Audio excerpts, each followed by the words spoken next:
¿Los deberes los has terminado ya? Sí. ¿Todo? ¿No falta nada? Es que faltan. Son muy difíciles. ¿Son difíciles? ¿Difíciles o fáciles?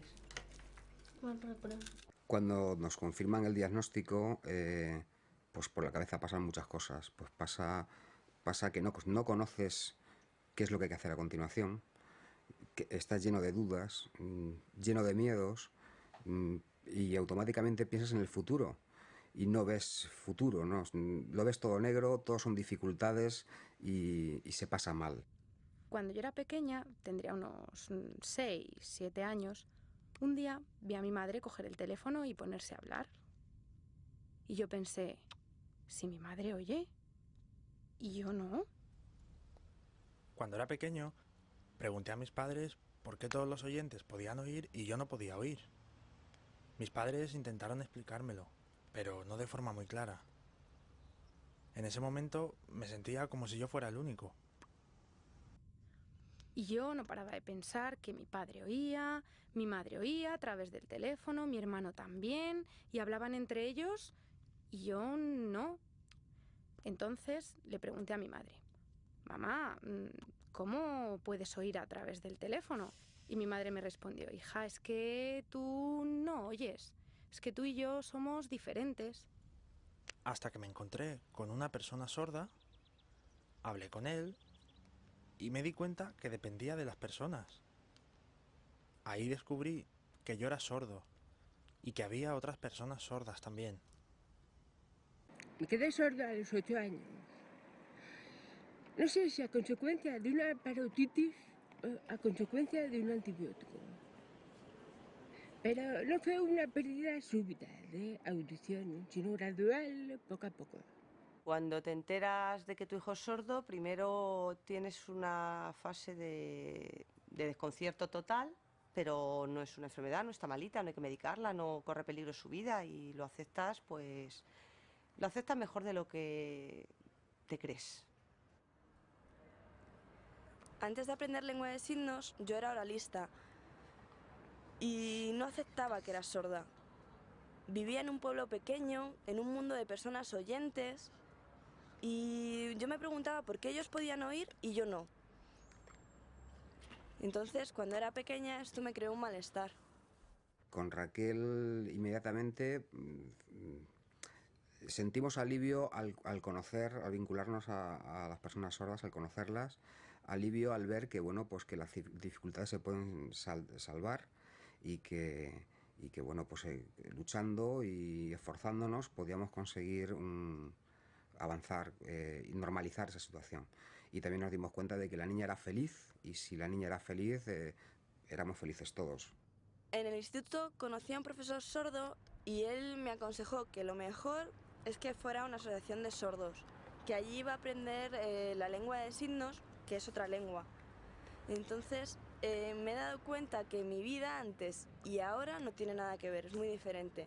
Con la lengua de signos mi vida ha mejorado y gracias a la ayuda y al apoyo que he recibido me he aceptado como persona sorda y tengo una identidad clara.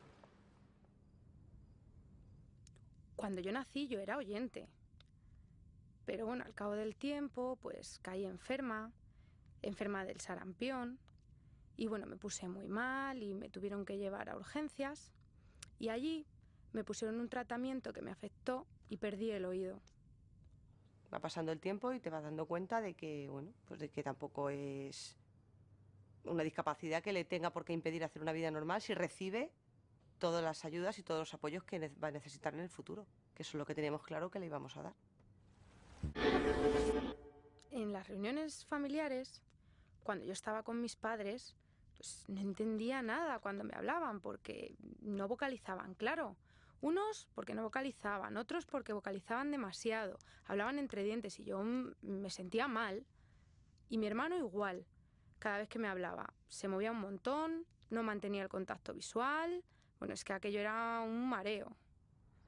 En casa siempre hemos utilizado la lengua de signos para comunicarnos porque era lo más natural. Mis padres, los dos, son personas sordas profundas y son signantes. Yo no podía estar esperando a que ella aprendiera a hablar para comunicarme con ella. Yo tenía que decirle ya, regañarla, decirle te quiero, contarle un cuento, tenía que ser ya.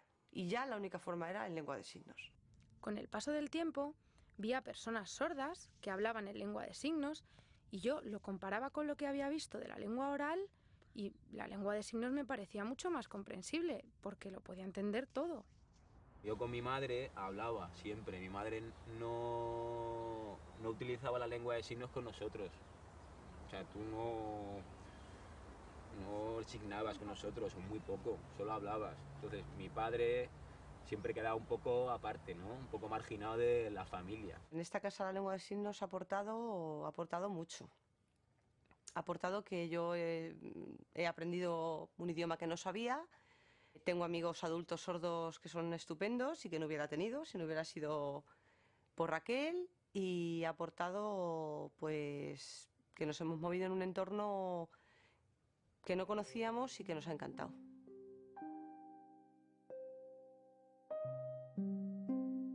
Cuando me dicen que mis padres son mudos, yo me molesto un poco y les digo que no, que son sordos, que mudos es otra cosa y que ellos pueden hablar, aunque sea mal, pero pueden hablar. Cuando yo era pequeña la figura del intérprete no existía. Entonces, quien hacía de intérpretes éramos los familiares, sobre todo los hijos. Yo, al ser hija única, pues me ha tocado a mí todo. Por ejemplo, cuando vamos de visita a algún museo o algo, pues como la intérprete, bueno, mis padres me tienen más confianza a mí, pues yo les hablo, pero a veces estoy hablando mucho tiempo y me canso un poco. Tener padres sordos influye y marca. No de manera negativa ni positiva, sino que hace que tengas una vivencia diferente. Las personas sordas ahora, la situación afortunadamente ha mejorado mucho. Aún así, hay situaciones en las que las personas sordas todavía se encuentran con dificultades. Comparado con las personas oyentes, no tienen las mismas oportunidades. Uno de los grandes hándicaps es la educación y la formación. Ahí es donde encuentran más dificultades, el tener una educación de calidad y el poder conseguir una educación en las mismas condiciones que las personas oyentes. Para ir al médico de cabecera, cuando es un resfriado o algo de garganta, algo sin importancia, no pasa nada. Pero ya cuando es algo más serio y ya tengo que solicitar a un intérprete de lengua de signos y no dispongo de él, es ahí cuando realmente se ven las barreras de comunicación. Pero a la hora de las subidas de sueldo, a mí siempre me ponían pegas. Tú eres sorda, tú no puedes coger el teléfono, a ti te subimos menos el sueldo que a los demás. Mi profesor, cuando explicaba, se movía de un lado para otro y yo, que me sentaba lejos, pues me era muy difícil leerle los labios. Yo tenía que hacer un gran esfuerzo. Yo llevaba gafas, pero es que hubiera necesitado una lupa para poder leerle los labios, porque el profesor se iba moviendo es que incluso por detrás de mí. Y yo tenía que ir girando el cuello para poder verle y era muy difícil. Y esto 1 minuto vale, 2, bueno, 3, 4, pero al 5.º estás cansada. Los intérpretes, los servicios que prestamos es en diferentes ámbitos. Pues sanitario, hacemos también jurídico, religiosos, también hacemos bodas. El intérprete, como en muchas otras profesiones, tiene que respetar un código de conducta, un código ético. Es fundamental que sea imparcial y que facilite la comunicación.